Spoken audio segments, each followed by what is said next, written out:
states of emergency in Quebec on this Tuesday night. We're trying to step ahead. The torrential rains, the flood-ravaged regions, and how people are coping. Allegations the Chinese government targeted a Conservative MP. There's a member of Parliament in this House whose family has been threatened because of the way he voted here. The claims the Prime Minister failed to take action. War of words. What we want is their contract. The Hollywood drama sending writers on strike and what it means for your favorite shows. And a soul-soothing Canadian legend, forever silenced. Sometimes I think it's a shame. I get feeling better when I'm feeling no pain. Gordon Lightfoot's immeasurable legacy. Better take care. Global National with Donna Friesen. Reporting tonight, Farah Nasser. Good evening. Thank you for joining us tonight. We begin in Quebec, where after days of heavy spring rain, the province is now dealing with the dramatic consequences of severe flooding. Hundreds of residents have been forced from their homes as local crews try to repair critical infrastructure. This section of Highway 138 in Baie-Saint-Paul is completely washed away, and 2 firefighters are still missing tonight after they were swept away by rising river waters during a rescue. Mike Armstrong has more in our top story tonight. There is the devastation you can see, and the devastation where people haven't been allowed back yet. Some areas in Baie-Saint-Paul are still off limits. This man says he hasn't absorbed the shock. He hasn't even seen the damage yet.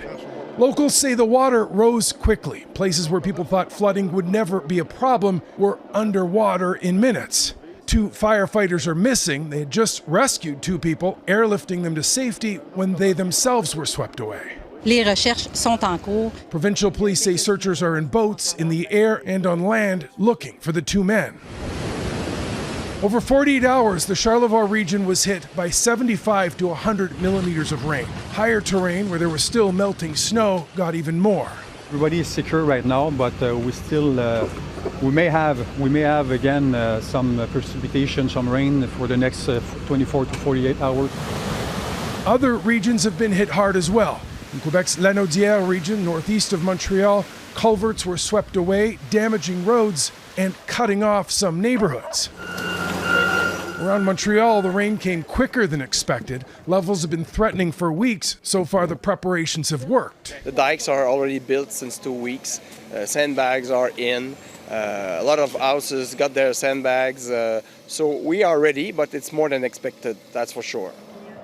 The city of Gatineau is warning homeowners in low-lying areas it expects water levels to rise. There will be trouble in some areas, but it says it should still be considerably lower than the historic flooding in 2019. Mike Armstrong, Global News, St. Alphonse, Rodriguez. Alberta's election campaign entered its first full day today with both Rachel Notley and Danielle Smith in battleground Calgary. Exclusive polling by Ipsos for Global News shows that Smith's United Conservative Party has a slight edge over the NDP. 48% of decided and leaning voters say they would vote UCP, compared to 44% support for the NDP. For more on this, we're joined by Global's Saif Kaiser from Calgary. Saif, it's still early days, but this is shaping up to be a very tight race. A very tight race indeed, Farah. So only 4 points separate the UCP and NDP now.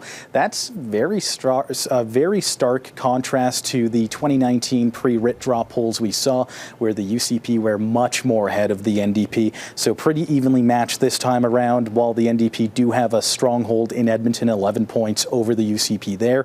The rest of Alberta is being dominated by the United Conservatives. And what really is going to determine who forms the next government is how Calgarians vote. Saif, what are some of the main issues the leaders are focusing on so far? Well, what we've seen throughout the pre-election period here is that both UCP and NDP supporters pretty much are focusing on the exact same thing, and that's cost of living and improving the healthcare system. And again, with Calgary kind of being the battleground which will decide who forms the next government, one of the main issues Calgary's facing is actually an issue being seen in Edmonton as well, and that's public safety, especially in the downtown area. We've seen numerous announcements coming out of the NDP, numerous announcements coming out of the UCP, campaign promises on how they would solve public safety.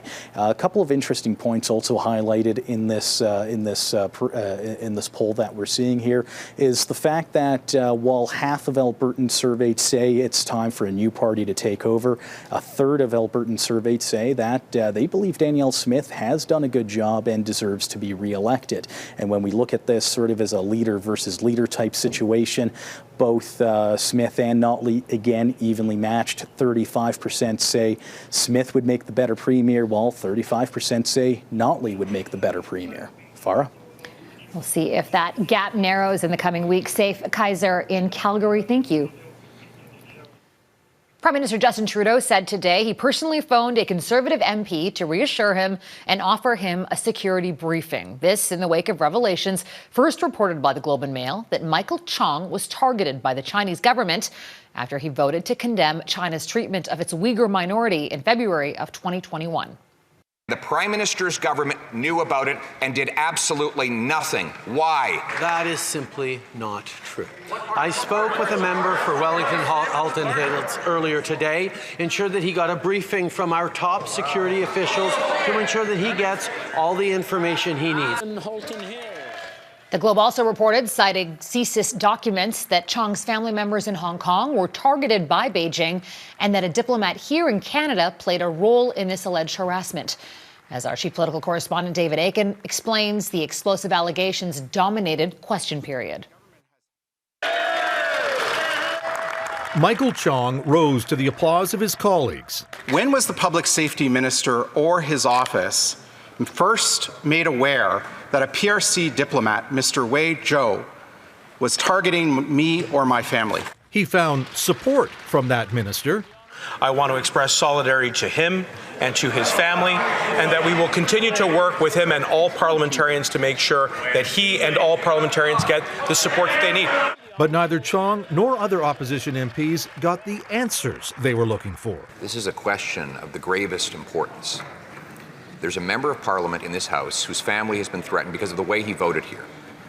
How can we defend national security on the floor of this House of Commons if our family members are threatened based on the votes that we cast? The Prime Minister knew about this and did nothing. Frankly, I'm disappointed. But the PM and his public safety minister rejected the opposition's line of attack. To suggest that anyone in this House would see a threat to a colleague and simply sit on it is unworthy of parliamentarians. Mr. Speaker, this is not a partisan issue. We must all work together to defend the institutions, the communities, and most importantly, the parliamentarians who serve those institutions to protect our democracy. The Conservatives weren't buying it. What a gutless response. What if that happened to that minister's family? To the gutless minister. When did he find out? And eventually, the Speaker had to intervene. Unparliamentary language is not welcome in the chamber. Calling people names is not permitted. Now, the PM said he spoke to Chong personally and has asked CSIS officials to investigate. The political temperature, though, is unlikely to cool anytime soon. Tomorrow, the opposition will try to connect the dots between the Trudeau family, the Trudeau Foundation, and China, when the Prime Minister's brother and Trudeau Foundation board member, Alexandre Trudeau, gives his testimony at the House of Commons Ethics Committee. Farah. David Akin in Ottawa. Thank you for that, David. Get ready for reruns. Late night shows will be dark tonight as Hollywood writers are officially on strike for the first time in 15 years. And this time, the strike revolves around streaming's seismic shift in the entertainment industry. The people who script TV and film say they're not being fairly compensated in this rapidly changing industry, and the new AI era is threatening their jobs. Jackson Prosco reports. What we want, their contract. Trading laptops for picket signs, about 11,000 Hollywood writers walked off the job, halting production of TV shows and jeopardizing film shoots. Late-night shows will start airing reruns immediately. I got no show without my writers. The Writers Guild of America says its members face an existential crisis over wages, streaming services, and the future use of artificial intelligence in script writing. The Guild says half of its members now work at minimum salary, up from 1/3 a decade ago. I also think that the writers' demands are not unreasonable. I'm a member of the Guild. I support collective bargaining. Studios argue their budgets are stretched and revenues are falling. Third on him and then... The Alliance of Motion Picture and Television Producers said it offered the writers generous increases in compensation and is willing to keep negotiating. Nobody disagrees that writers in Hollywood are underpaid right now. There's a tremendous amount of content, but they're not getting the compensation they want for it. Streaming is the biggest issue. Dozens of services have fractured the landscape. Streaming platforms typically commission fewer episodes of shows than network TV, meaning less overall income for writers. The writers are essentially saying that the streaming landscape needs to be updated. And so the very future of the entertainment industry hangs in the balance. The last writer's strike in 2007 lasted 100 days. It led to a surge in unscripted reality programming and spurred demand for foreign shows in the U.S. I do expect some Canadian series to get picked up by American broadcasters because of the strike. And the longer the strike goes on, the more of that you'll see. This time around, with the two sides far apart, job action could last even longer, jeopardizing the fall TV season, leaving audiences and actors at a loss for words. Jackson Prosco, Global News, Washington. A mysterious parcel is now in the hands of the BC SPCA. A cat who arrived at the Vancouver International Mail Centre inside a box originating from China. This is Precious Cargo, as named by the SPCA. She was discovered inside a damaged box with a sizable hole. A Canada Border Services Agency officer looked inside and saw a pair of eyes staring back. It's unclear how long the cat spent in transit, but she was vaccinated and she was given medical attention, and she is now recovering in a foster home. Unexpected drama outside Buckingham Palace. Coming up, what triggered a lockdown with 4 days until the King's coronation. To breaking news in London, where Buckingham Palace is in lockdown days before the King's coronation. Police say they arrested a man carrying a knife outside the palace grounds after he allegedly threw what's believed to be shotgun cartridges over the fence. Police also detonated a suspicious bag found in his possession. They're treating this as a mental health incident. The King and Queen consort were not at the palace. Security will be a challenge for King Charles this week. Today, he met with British MPs before a video call with Prime Minister Justin Trudeau. Tens of thousands of people will line the streets of London to catch a glimpse of the newly crowned king. But in the UK, many have mixed feelings about the monarchy, particularly in this day and age. Our Redmond Shannon hit the streets to find out whether people will or won't celebrate this weekend. Some of the Londoners enjoying the spring sunshine on Primrose Hill are sitting on the fence about the coronation. Yeah, I'm not anti-royalist. I don't mind the royals. You know, if someone said, would you get rid of them? I'd probably say no. A recent poll suggested that 3/4 of Britons under 25 care little or not at all for what happens this weekend. I think I'll give it maybe a watch over a few minutes. As someone who does struggle with money and stuff like that, I just try to ignore it because I don't like to carry negative opinions on someone when I don't know too much. The UK has changed immensely since Queen Elizabeth's coronation. The country is now far more diverse than it was 70 years ago. A, I have work. B, I don't care.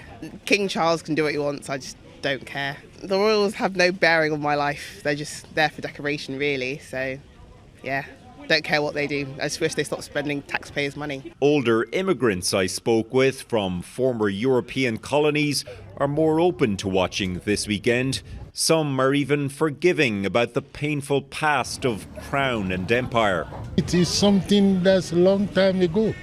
I wasn't born, my dad wasn't born at the time, We know the history, whatever it is, Antoinette from Cameroon can barely wait for the weekend. I love them. He's number one, je l'adore. Ils sont adorables. They're like this, they love. They are beautiful. Je les adore. Mwah. An adoration that extends to Facebook reels of Prince William, all rooted in gratitude for her life in Britain. In Africa, you haven't got that opportunity. But here, they give opportunity. I'm working the market. Yes, they give opportunity for people like me. Opinions toward the new king in London are as diverse and numerous as the sights, the sounds and the tastes on the city's busy streets. Redmond Shannon, Global News, London. And Global News will have special coverage of the King's coronation on Saturday. Donna Friesen will be live in London at 5 a.m. Eastern, 2 a.m. Pacific, right here on Global. Ahead, the push for the King to renounce a 15th century doctrine. As the coronation of King Charles approaches, some groups are renewing calls for the King to renounce the doctrine of discovery, a nearly 500-year-old papal decree used to justify colonial rule. It was recently renounced by the Pope himself, and as Neetu Garcha reports, some see the King's accession to the throne as an opportunity for him to do the same. But look how low the snow still is. Chief Dalton Silver looks out onto his nation's unceded lands with hopes for the future. The flesh and blood of our ancestors is everywhere, and the connections we have to these lands need to be recognized, and it needs to come from the Crown. He feels King Charles needs to take responsibility for a centuries-old concept used by European monarchs to justify colonization of Indigenous lands. The doctrine of discovery was recently repudiated by the Vatican. If we still operate, I think, under the shadow of that doctrine, how can we not feel that we're being treated as lesser than? I see a lot of money being spent on this coronation, but is it really necessary? As a member of the Indigenous delegation to the Vatican last year, Pixie Wells advocated for Pope Francis to take action towards reconciliation and says the Crown has a role to play as well. The royal family have a lot to do with the Indigenous people and substance use. Wells wants to see King Charles take similar steps as the Pope in visiting Indigenous territories and apologizing for the generational harms caused. Do we know if we have the bags of red dresses? Connecting to my culture has completely saved my life. What would you like to see immediately from King Charles and the royal family?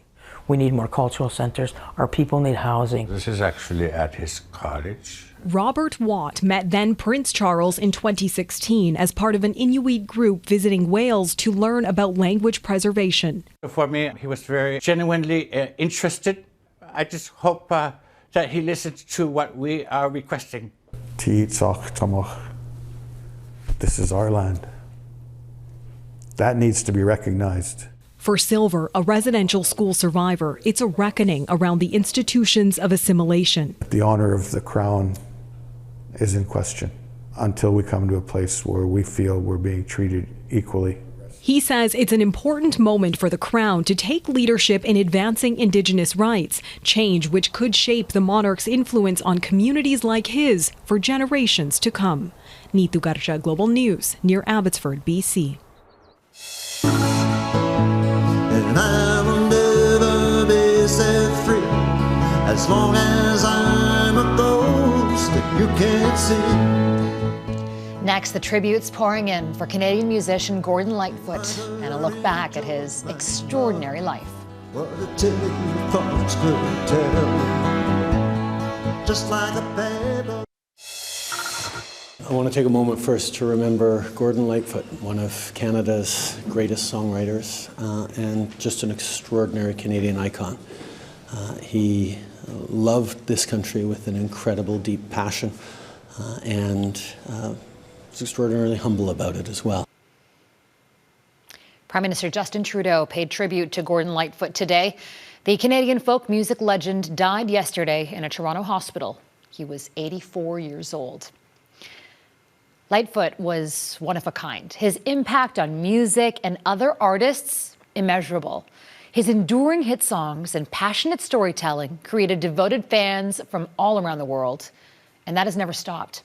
Tonight, he has the top 6 downloads on iTunes. A pretty incredible feat for anyone.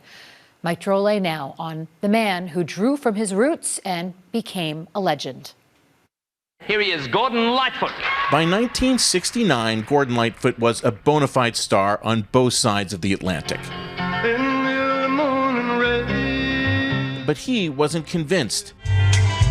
In the early morning rain. Until he heard Elvis on the radio, covering Gordon Lightfoot. In the 1960s, Canada didn't have much of a star system. Joni Mitchell and Neil Young made it big by moving to the U.S. Gordon Lightfoot followed, but only lasted 2 years in Los Angeles before returning home to Canada. But I don't think it suited him. So when he came back into Canada, seemingly full-time, he never lost that step in what it was like to be able to write about Canada, to write about the Canadian railroad system, to write about the highways and the valleys and the rivers. To his fans, his songwriting was prolific. For him, it was therapeutic. In truth, it was the only refuge at one point. Always was. It's got me through breakups of relationships and marriages and everything. He wrote what's considered a part of the Canadian identity in the wreck of the Edmund Fitzgerald. In the wreck of the Edmund Fitzgerald. Then got a kick out of being pop culture name-checked on Seinfeld. I love Edmund Fitzgerald's voice. No, Gordon Lightfoot was the singer, Edmund Fitzgerald was the ship. In truth, it's hard to measure the breadth of his influence, but clearly his songwriting lingered in the minds of authors, singers, astronauts, and comedians. Canada lost part of itself, wrote Kiefer Sutherland, adding he lost a hero. You could read my mind, Lord. To the end of his days, Canada's bard lived to perform. And so he sits in bronze in his hometown of Orillia, cross-legged, guitar in hand, the sounds of a country pouring from his heart. Mike Drolet, Global News.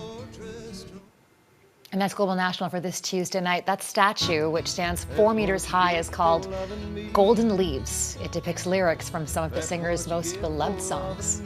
Thanks for watching tonight. Everything ahead is gone, as you can see. That's what you get for loving me. I ain't the kind to hang around with any new love that I've found. 'Cause moving in my stock and trade, I'm moving on. I won't think of you when I'm gone.